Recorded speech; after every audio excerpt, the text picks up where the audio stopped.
Welcome to Armchair Anonymous. I'm Dan Rather, and I'm joined by Monica Mouse. Hi. Hello, fun mouse.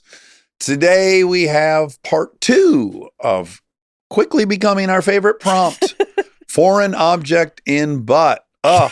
We've yet to hear one that's not fantastic. They're so good. And this one, there's some blood in one. Blood warning. There's sadness. Yeah, there's humiliation. Yeah. There's like a tenderness to one of the stories.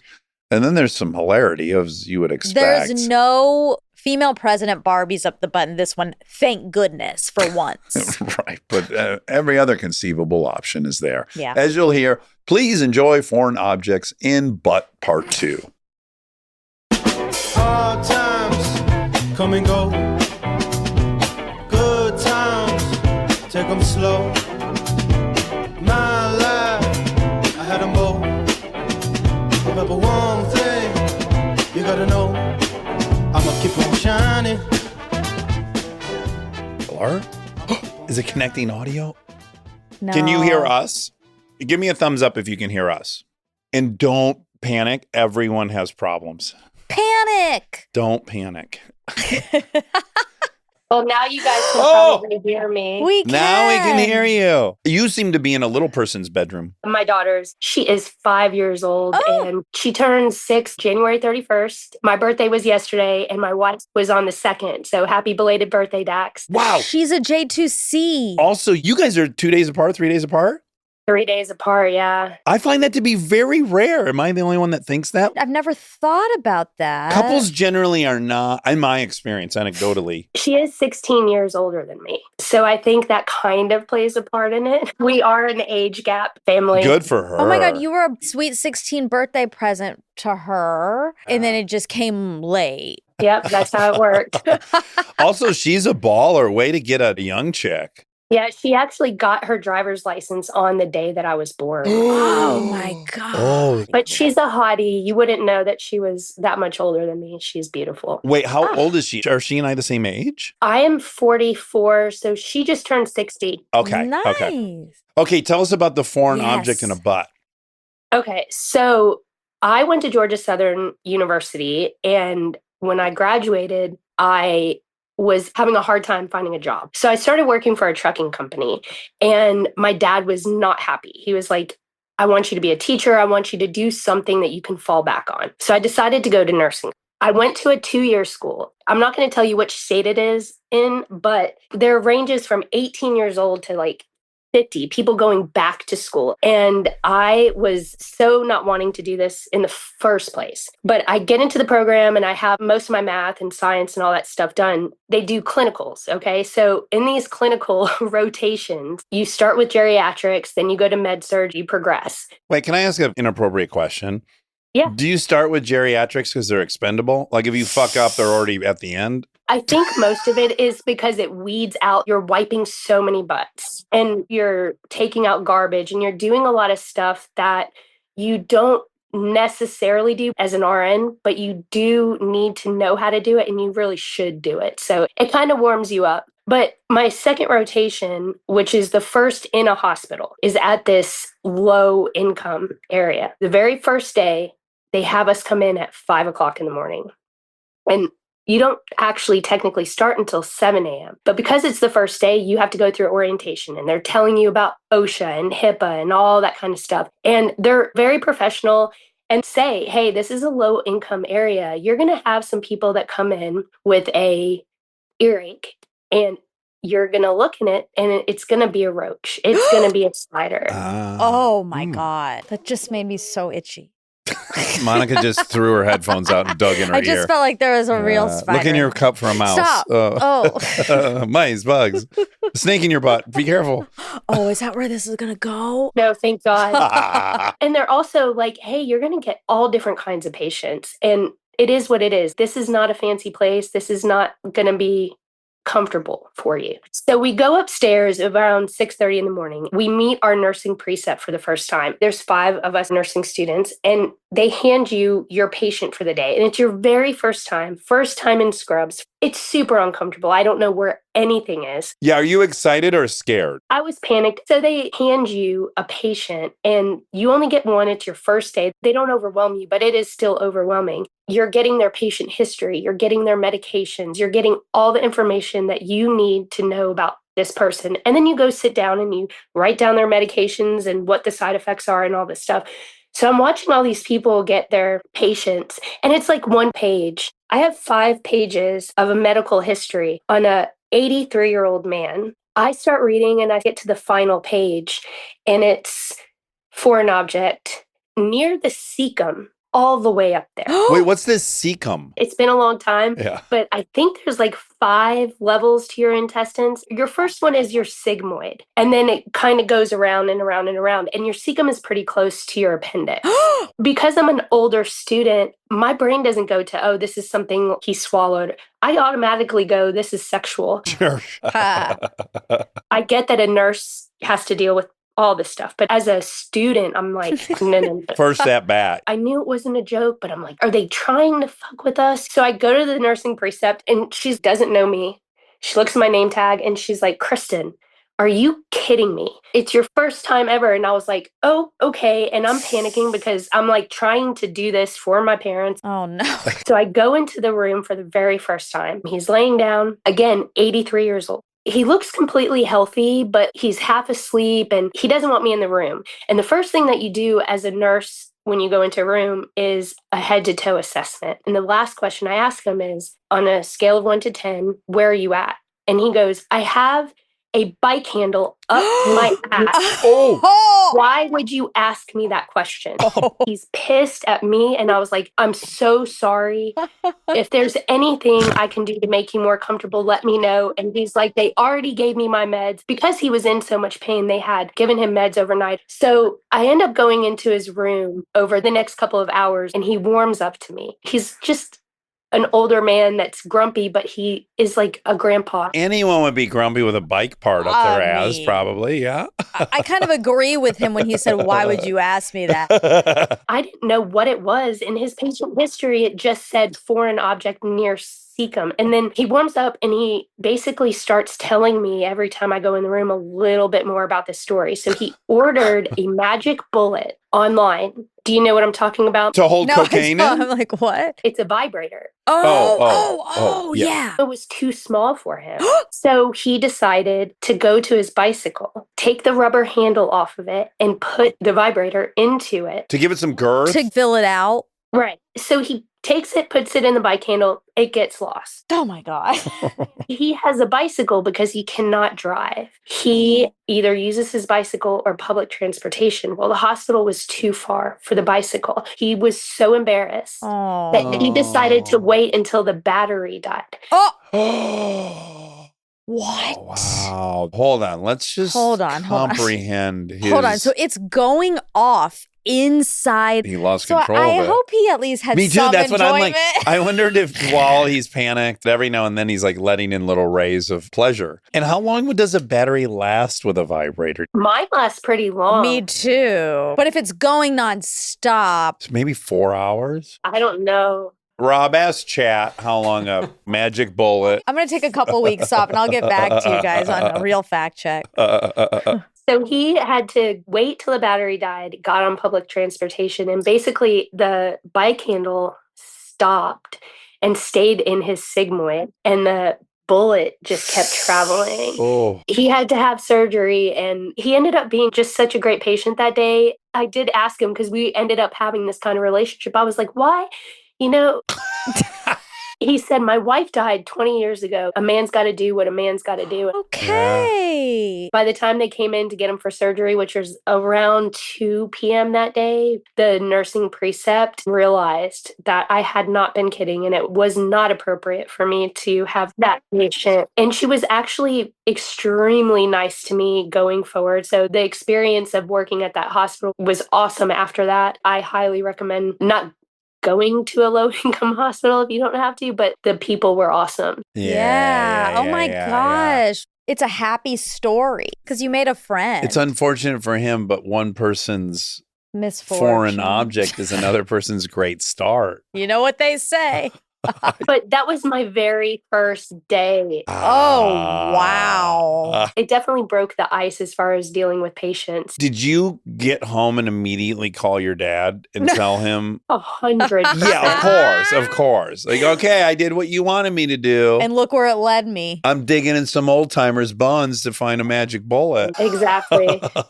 There's something also incredibly sweet about that story. I know, that's what I'm saying. Yeah, I could see like an Alexander Payne movie where like there's an It old starts with timer who that. like he starts at the store asking for Sure. a little bit shy to ask for the magic bullet. But the real story is about the friendship. Oh, well, Kristen. That's a great story. Yeah, we loved it. It's rare that these foreign objects and butt are life affirming. Make you feel happy and tingly. Give you warm fuzzies. I was happy to get to share. I'm a huge fan, Monica, you being from Duluth, and my stepbrother and sister actually went to school with you. One of them graduated with you. What? Every time you bring up SCAD or you guys talk about the 5A, I played sports. And so, yes, they had 5As on the shirt. Thank you. did. Yeah. And that was back when it was 5A. I don't know now that they have like 6 and 7. I don't know if they're fitting all that on, but I graduated in 99. Yes. I'm so glad you're here to affirm me. Well, this was so fun. So nice to meet you. Really nice meeting you, Kristen. Thank you guys so much. Have a great day. All right. Bye. Bye-bye. Take care. Magic Bullet vibrator runs on a single AAA battery and can last up to 4.5 hours of continuous use. Did I guess 4? Yeah, you said 4. Yeah. Now you charge them. You don't have batteries. Well, no, there are still many that you put the thing in. The rechargeable one lasts 49 minutes to 2 hours. Okay, less. But what's nice about your kind is you can leave the charger cord on it so Exactly. you can pull it out of your butt. No, but if Just it's leave it too plugged far in. up there, then it's just on. I know, but you got the cord attached. That's what I'm saying. Use it with the cord attached. And then if it gets up your butt, you can pull on the cord and bring it out. The cord comes out, but she's still up there. She.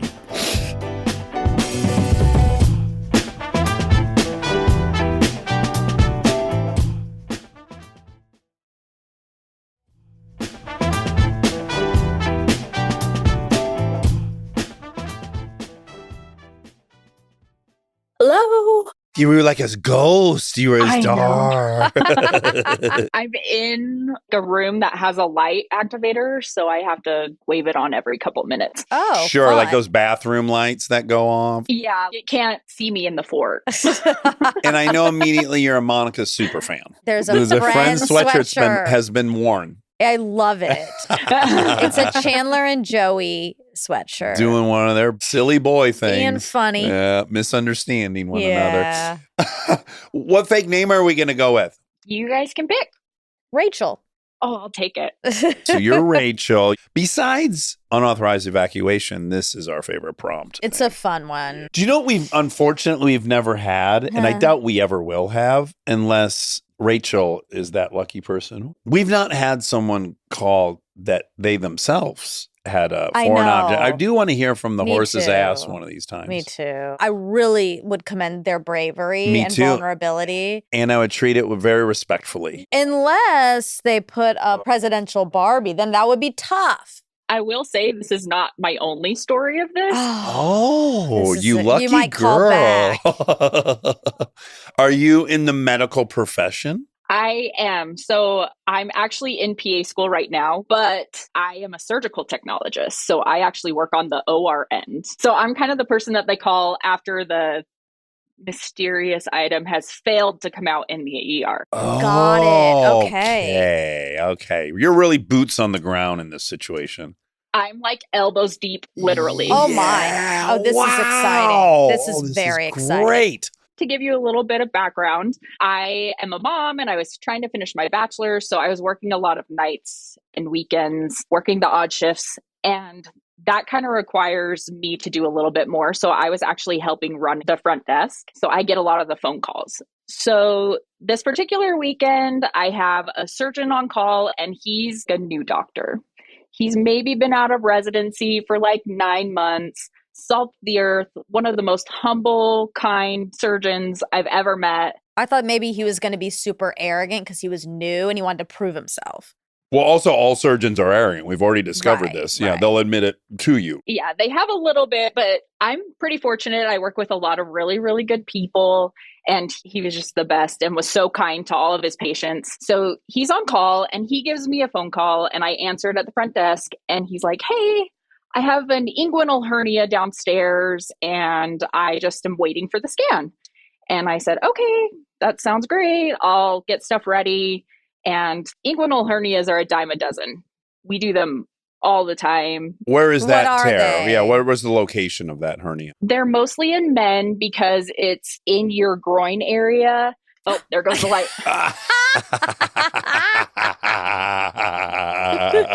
So they're kind of in the inguinal area because men's spermatic cord actually goes through your peritoneum. So sometimes that hole can get bigger and things can get down in there. So I'm kind of like, regular case, no worries. And he calls me back and I'm like, we ready to go? Did you get the scan? And he was like, so I think I need to change the procedure. So I'm kind of thinking sometimes it can get down until the scrotal sac, maybe the Wow. testicle came up. Oh, And he was like, no, there's something in there. And I said, something in where? yeah. What, pray tell? He's like, there's something in them.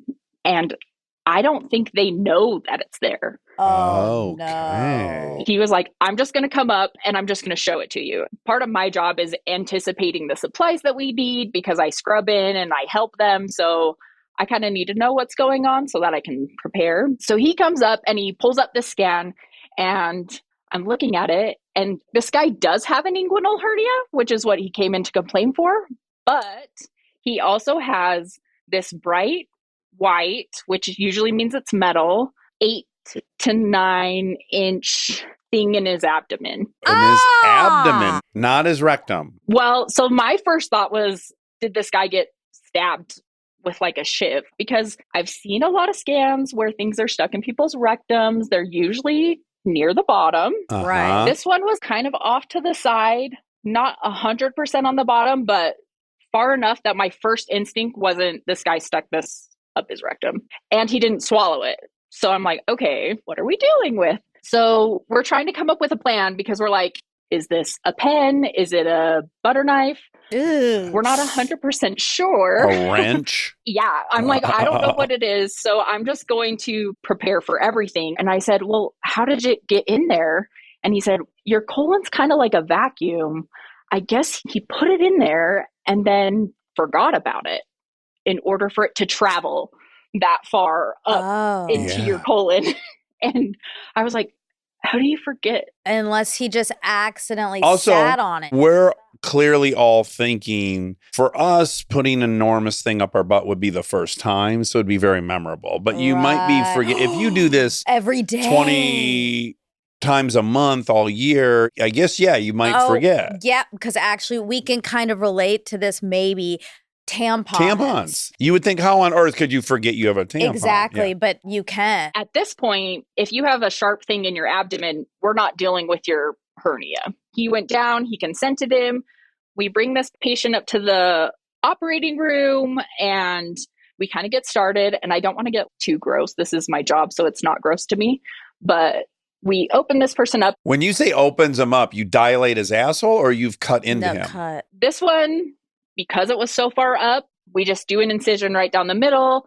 And at this point, we don't know what it is. So we're tenderly Oh my God. It feeling could be a around. bomb like in Grey's Anatomy. Also, Yeah. isn't it crazy that you can just open up a human and like feel around for I stuff? know. It's so weird. It is. We can even like move things Yes. out to get Yes. to things. So we're feeling around. We kind of feel where it is. And by some miracle, this person hasn't perforated their bowel Yeah. by having this thing in there. Because usually when you move around, it'll poke through. So we gently open it and I'm holding it open and he reaches in there. And he's like, oh, it's slippery. So I give him a clamp and he pulls it out and it's a screwdriver. I was on the right You track. were. I was feeling mechanical. A flathead or a Phillips head? So this was a specific headed screwdriver. Honestly, I went home and I told my husband I'm trying to explain it. And he was like, oh, this is an industrial square head. We couldn't see the plastic handle, and that's why we didn't know that it was a screwdriver because that didn't show up on x-ray. Unfortunately, this man was unhoused, so we figured he actually might be using the screwdriver to try and get into buildings to sleep in the wintertime and didn't want anyone to take it from him. So that was kind of our conclusion. That's oh my a whole God. That's a big leap. Rachel. That's a leap, Rachel. You guys are medical geniuses, but this is a very bad detective theory. Because you're giving a lot of benefit of the doubt, I have to say. Actually. Also, there's a lot of places to hide a screwdriver before we go rectal. Did you ask? I did not ask. The surgeon asked, but he was on meth. You called the right person. Okay. It was 1,000% sexual because the whole addictive quality to meth is once you pair it with sex, it's turboed. So definitely he was on meth banging his prostate. I mean, there's just no question. But then forgot about it? Yeah. Well, maybe because he's just got distracted. on meth. Yeah. I mean, that's true too. I was trying to be like, okay, this is very specific. You can't go buy one of these screwdrivers at the store. Where'd you get it? Oh, no, it's probably rusty too. Well, I mean, did you give him a tetanus shot? Yeah, that's what I mean. He needs a lot. It was so covered in other stuff. I was just kind of like, Sure. Wow, man, a fucking 9-inch. That's a lot of metal. Like when you're bending over, you're feeling that. It's insane it didn't cut. That's kind of why I was thinking, how did he forget about it? Because it probably had to be in there for a week or two. Oh my or maybe even more in order to travel up as far as it did. Because your colon kind of goes this way, but then at the bottom, you have a sigmoid colon that's literally shaped like an S. And it was above the S. It went through the twisties. It was actually really impressive. Anything's possible. Meth will help with all that. I guess so. It loosened everything up. It's one of the few benefits. You can ignore quite a bit of discomfort. When he comes up to the OR, he was the nicest person ever. He's like, oh, hey, what's up? Thanks for helping me. I gave him the benefit of the doubt. So I actually had the screwdriver cleaned with the rest of the instruments and gave it to the surgeon to give back to him. Oh! And the surgeon was kind of like, use with caution / if you were storing it, maybe find a different spot. Wow. Right. If you were storing it. It's quite a theory you guys came up with. I know. Oh, that's great. Well, Rachel, that was delightful. Yeah, thank you so much. you. So I need to shout out my little sister, Nicole. She was super upset that she couldn't skip work. And then my other siblings, Kelsey and Ben, we kind of have a sibling chat and we all listen to Armchair, and I got everyone hooked and they were like, you have to submit a story. And then we also did a poll for which one I should tell. An embarrassment of riches. Oh, a whole family. I love that. An embarrassment of riches. Oh, wow. That was good. Okay, well, shout out to the Shout family. out. Thank you so much. I All appreciate you guys. Take care. Oh my God, you're in scrubs. I just walked out of the OR. I'm so sorry. Oh, wow, that's great because we were a little late. Amazing. We've never talked to someone straight out of the OR. What if we had a real time? That'd be exciting. Because you knew the surgery was going to take place at a certain time, and you like told Emma like it would be ideal if we could talk at 11:55. Oh, Hannah, where are you? Other than the hospital, obviously. I'm in Western Massachusetts. Western nice. Mass. And this hospital looks nice. The bed is like wooden. Have you ever been to Western Mass? The whole place is a storybook. It is. This is the call room. This is the best I could do. Yeah, it looks like you're in a Civil War hospital I know, with that I know. wooden bed frame. I bet wood is like really bad as far as collecting germs. But this is where the doctors hang and sleep. I mean, we don't sleep here much. There's just no time. People have definitely fornicated on that bed behind you. Rest assured. 100%. Yeah. Also, would you agree with me? And I say this with love and fellowship. Nurses and doctors are perverts. Absolutely. Well, yeah, you're choosing to get inside the body and deal with Yeah. goo. So also, I'm a general surgery resident. You're so smart. I feel jealous and scared. I want you to operate on me someday. Okay. What do you want me to do? Whatever pops up, I guess. Okay. Hernia, gallbladder, appendix. I'll take it out. Also, I wanted to say my first patient of 2026 was a rectal foreign body. That's not this case. No way. It's going to be a great year. Yeah, that's good luck. I walk in 5 a.m. and they're like, oh, do we have a case for you? And it's not the one you're going to tell us. This is... I got the wrong job. So my co-resident, we'll call him KD, he was on the night shift. He gets a consult from the ED, rectal foreign body. Okay, fine. It's like 4 a.m. He's almost done. And he's like, okay, I'm going to go take care of this. So ED calls and says, I've got this patient down here, about 50-year-old guy, came into the ED with abdominal pain. He's hemodynamically stable, but he's had a pear stuck in his rectum for 8 hours. A pear. A pear? The fruit? A fruit. The pear with the stem, just a pear. I get it. It's a little bit Oh my God, calling. stop saying you get it. I You've get been it. getting all of Yeah, these. the pear is very inviting. Think about it. Not for butts. Sure, because it's a little narrower at the front. Okay. Okay, never mind. You're disappointed. Inserting wise, I guess. Yeah, Okay. yeah. Sure. It's nature's butt plug. Okay. there you go. Okay. Okay. Yeah, so I'd been there 8 hours and he was having abdominal pain. Comes into the ED. So the ED had gotten an x-ray to see kind of where the pear was, to see if there's any free air. And really quick, did the patient say, hey, it's a pear, or from the x-ray and the pear shape, it was concluded it was a pear? The patient said there is a pear. Wow. Okay, great.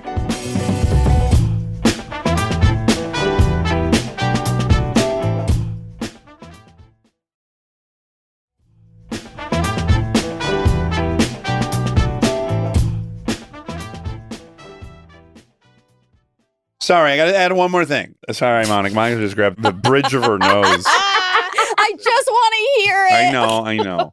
You got to be really careful when you're using a pear, because if you've eaten a lot of pears, you know when they get ripe, they get so soft. Like, he definitely was using an unripened pear, because you can Right. just put your fingers through it on accident. Like, those pears get so tender when they're ripe. I mean, we had somebody else on earlier who had a vibrator, a magic bullet up there, and he was respectful enough to wait till the battery died before he came into the hospital. So I'm surprised that he didn't just say, like, I'm just going to wait till this disintegrates in me. He was in pain, though, right? It was the pain. And also my first case was a vibrator this year. Oh, Okay, wow. great. Okay. And it had died. So anyway, Okay. they got an x-ray. Okay, it's in there. There's no free air, meaning unlikely that it's perfed. CT is a lot better for looking for free air, but it wasn't indicated he's hemodynamically stable. So KD, he goes down to the ED, he evaluates the patient, guy looks okay, gets the story, goes to grab some supplies to try and get the pear out. They give the patient some medication. They can't do full sedation in the ED. They can just kind of relax them a little bit, and he gives it a shot. He does the Foley catheter, inserts the Foley past the pear, blows it up, tries to pull it out, but it's slipping past the pear. He tries ringed forceps. These are it. I brought them. Oh, are those the exact ones he used? They're the exact size he used. But not the pear. Yeah. I mean, the pear. Wow. Double entendre. The pear was not ripe enough. It was like slipping off. The guy's rectum was getting a little bit irritated, so they got another x-ray. He's still stable. X-ray still looks fine, but the pear is still in there. So next step is KD has to call the attending surgeon. So as residents, we have to staff consults with our attendings. And if there's someone that needs to go to the OR, we have to call them, let them know it needs to go to the OR. Going to the OR for a rectal foreign body doesn't necessarily mean you're getting an operation. It just, you can use more sedation. They can monitor the airway, make the patient more relaxed. Do they have a speculum for the anus? Like, is there a way to get in there and spread the whole thing out? There are anal dilators. It's like a speculum. I've also used an actual speculum. So we're all rolling in at like 5 a.m. for our shift, and we hear Katie on the phone calling in this console like, hey, I've got this guy in the ED. He's got a pear stuck in his rectum. I've done everything I can. Like, I can't get this pear out. The attending has a full day of cases. So he's like, okay, I'll call the OR, see when they can add it on. It's not an emergent case, but it needs to be done. So they add it on after his second case. The guy gets prepped and is taken to the OR. So he goes on his way. This is where I come into the story. So I was in the OR, dropped my patient off in PACU, the recovery unit, and I head over to the OR board, see what's going on, see what other cases have been added. And then when the anesthesiologist said, hey, they need you in OR 5 stat. And I was like, oh, funny, haha, that's where the pair was. And then someone comes in and I was like, where is my intern? And then they're like, oh, he's in OR 5. They've been in there for what feels like forever. They've got to be done. So finish up what I'm doing, still not back. So I'm going to go check out the situation. I wasn't really prepared for what I saw when I walked in the room. So the patient's in lithotomy position, which is when you're giving birth, your legs are like up in the stirrups, which isn't abnormal. Like when we're doing rectal surgeries or we're down in the pelvis, it's very common to be in that position. My intern took a like stand up. He's on the side of the patient, like pushing down on the abdomen, Right. trying to like Push Squeeze it out. Yeah, like some counter pressure. The attending's at the foot of the bed. He is trying everything he can. He's so frustrated. Like they have the anal dilators, they have the speculum type thing. They're trying to like get it out with. Everything's just like slipping past her. They can't get to it. If this was an episode of Grey's Anatomy, this is what they would do. I hope I'm not spoiling the story, but they would take a teeny tiny mouse, okay?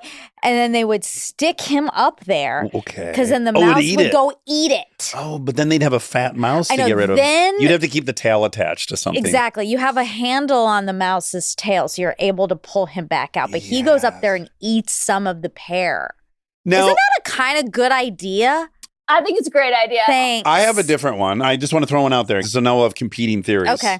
I think you need to screw into this pear. Now, obviously, it's going to be very dangerous to try to get like a wine screw in. But if you could see it directly, if it was that dilated, and you could get a wine opener in there, you could bear into it and then pull it out. But what if you push it further up? Well, you'd have to be real delicate screwing it in. Okay. We have the counter pressure. We have the attending surgeon at the foot of the bed.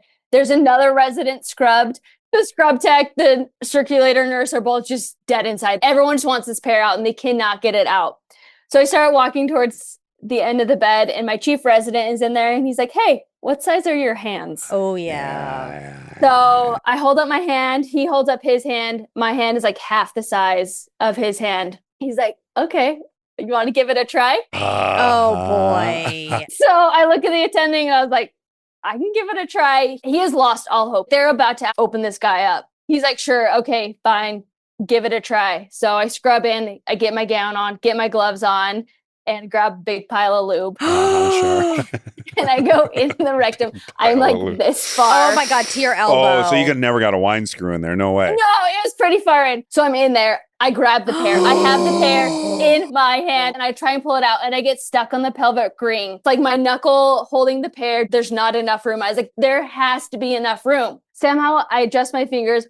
And it slides out. Oh. You're a hero. Did people cheer? They literally cheer. Yeah. So as everyone's cheering, I realized I felt something at the tip of my fingers when I was in there. Uh-oh. Whoa. And so I go back in. Now you're Now just you can't doing it stay for out. fun. Yeah, now you're showing off. The pear was kind of tattered from all of the attempts. So I was like, it was probably just a piece of pear that had like flown off, got like pushed up.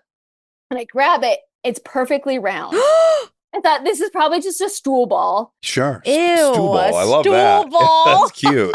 So I pull it out. It's a clementine. Oh, it's a fruit salad. Oh my He's God. just missing this peaches. Pervert. He's just sticking up so many fruits up there. I bet his ass smelled wonderful. Ew, but when fruits turn, ugh. Didn't tell anyone about the clementine. Oh my God. Clementine. That is wild. Well, you must have thought I should go up for a third time. Yeah, exactly. I did. You did. You pull out a Strawberry. banana. Okay, because now you thought he was so smart with the pear because of the shape, but not the clementine. That's just a circular object. It does unravel my original argument. Yeah. I acknowledge. But why didn't he use a banana? Like if you're going fruit. Too easy. Amateur Yeah. hour. He's like, Yeah. been there, done that. Yeah, BDDT. Wow. Fruit salad. Do people buy you a drink after work for this kind of thing? No, I think they still probably owe me one. I did get applause throughout the day. I'm now known as Tiny Hands. Oh. Oh, that's great. Can I do one honorable mention that I was not part of this case, but I wish I was? It was a pool noodle. Oh my, no. Wow. How? People are so creative. So they cut the pool noodle, obviously. Full circle. Full circle, Yeah, but they're 3 not- feet long. In fact, I bet that's what happened. He was using it and then it broke off. Like he's probably holding on to the big end of it, Jesus, why do you understand these brains so well? It seems all very natural and organic to me. It's all intuitive. Oh, wow. This was fun. Oh, I loved this. Thank you. I have to do a shout out to my husband. He was a for sure day one Armcherry. I wish I could say I was the day one, but he was day one and they got me hooked. Oh, so you got I a genius love on your this. hands. I do, yeah. Yeah. I guess you both do. A couple of geniuses. Lovely meeting you, Hannah. Thank you, Hannah. You too. Thank you so much. All right, bye-bye. Bye. Hi. You're in a hospital too. Yes. Yeah. Oh, we love it. We do. This is our second person on the scene. Hard to get days off in respiratory season, that's for sure. Oh, I bet. I heard sure. about the bad flu. Is there a bad flu? Yeah, there's a bad flu, right? What's the name of it? Flu, Flu. comma bad. I think it's like a K variant, but I don't remember the name of it. It's bad. We don't like it. What name are we going to use? I don't care. You guys can pick one for me. I'm going to say Debbie. It's a great choice. What if you go, no, you got to pick another name. Like, That's I my don't real like name. No, she goes, that's my real name. Oh. I know it's not. Okay, so Debbie, you're in the medical profession, unless you borrowed someone's stethoscope for this. I'm currently in the on-call room of the hospital where I work at. I'm a ERPA. This story takes place about 6 years ago, just before the pandemic. I used to work the night shift, and the shift that I worked, when I went off shift, I was just leaving the doctor alone, right? So as I'm going off shift, if there's an ambulance coming in, I tended to wait to just make sure that the doctor wouldn't need help with the rest of the other patients in the department or whatever's in the truck. So we get this patch in from the ambulance, and they say, male in his 50s, stab wounds, a lot of blood loss. Oof. Vitals seem pretty good. So that's obviously something I'm going to stay for, because the other piece, right, is I work in very rural Vermont and New Hampshire. Stab wounds, gunshot wounds, I'm normally seeing man caught under a tractor or like cow hit a car. So that's normally what I'm seeing. So when I heard stab wounds, I'm like, okay, like this could be really bad. I'm going to stay and help out the doc. As the stretcher comes in, the first odd thing is the gentleman is on the stretcher in the fetal position. They're normally on their backs.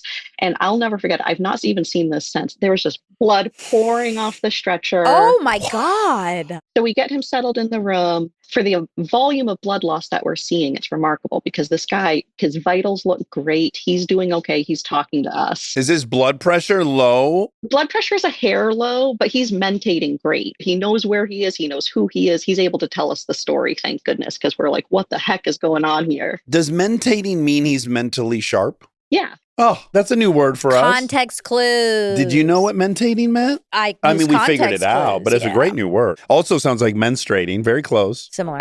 And he was bleeding. Okay, continue. Yeah. So this gentleman in his 50s, his wife went out of town, was out for a couple of days. They shouldn't do that. Men need that external brain, They unfortunately, do. I've found. She's gone. He's like, I need to explore this kink of mine that I've had for years that I don't want to talk about with my wife. And being a man in the small town, can't go to a sex store, obviously. I don't know if 6 years ago he didn't think he could get it delivered in a discreet box or what it was, but he was like, I'm going to use an item from home. Looks around his house. They own a dog. So he finds one of those Kong toys. Are you guys familiar with those? Is that the kind you fill with peanut butter or something? It's like Exactly. shaped like a Oh, beehive my almost, God. big rubber. It's a butt plug. It's, Yeah, and like much wider at the base. And then you can stuff things inside of it. So this guy thought, okay, can't find a sex toy. I want to try this. And it's really smart because there's a hole in it. So I'll be able to grab the hole and pull it back out, right? He yeah. was thinking some things through. Yeah, no, this is like the most thought I've ever seen into a rectal foreign body. So this is great so far. He puts it in as the butt does. It kind of suctioned it right up, right? And kind of took it a little bit further up. So he was no longer able to reach it. Wife calls. She's on her way home. Oh, early? Yes. She sensed it. So he's like, I've got to get this out right now. Oh my God. Yeah. So he gets some grill tongs. He tries some tongs. He tries a hand, right? He tried like a vacuum cleaner at one point, I think he Oh. said. He's a smart guy. Yeah. Tries a lot of things. Engineering, right? He's panicking now. And so he finds a knife and he says, if I spear it,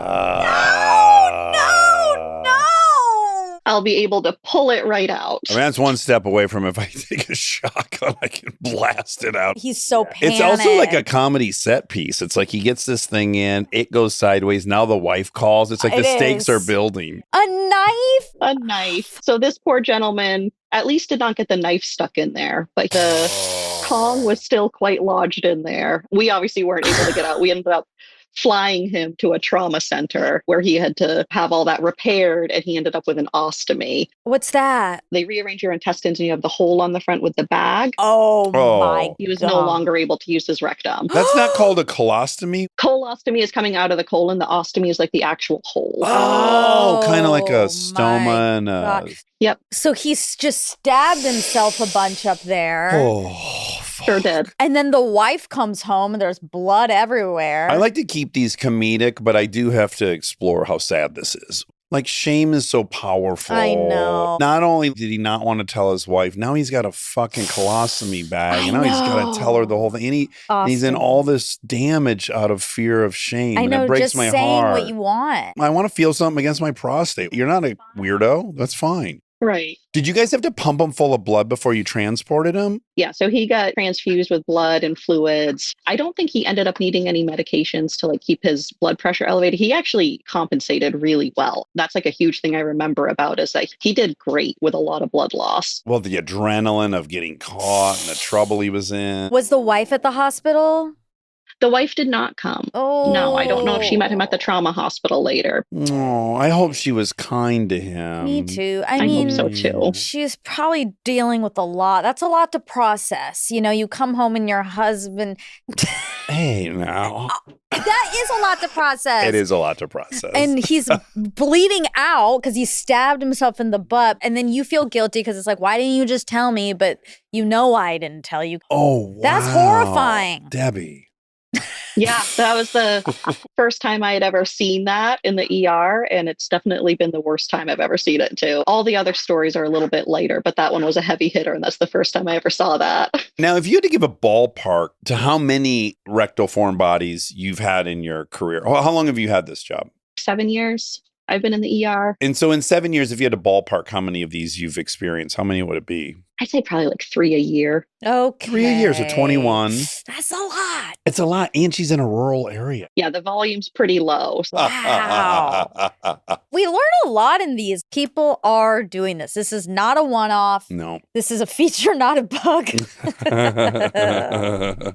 Anywho. Oh, Debbie, thank you Thanks for for that. sharing yeah, that. Yeah. My pleasure. Yeah, thanks for having me, guys. It was so great to meet you. Yeah, you too. Truly, from the bottom of my heart, thank you so much for what you do. Yeah. The things you're dealing with. I mean, know. yeah, and you just do it. You don't even blink and soldier on.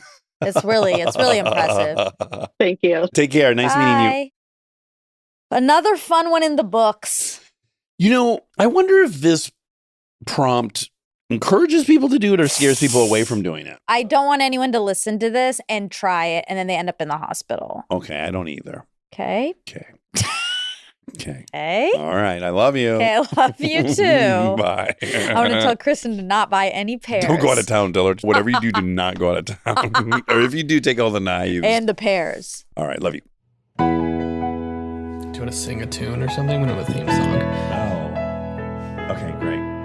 We don't have a theme song for this new show, so here I go. We're gonna ask some random questions, and with the help of Armcherries, we'll get some suggestions. On the fly rhyme dish, enjoy.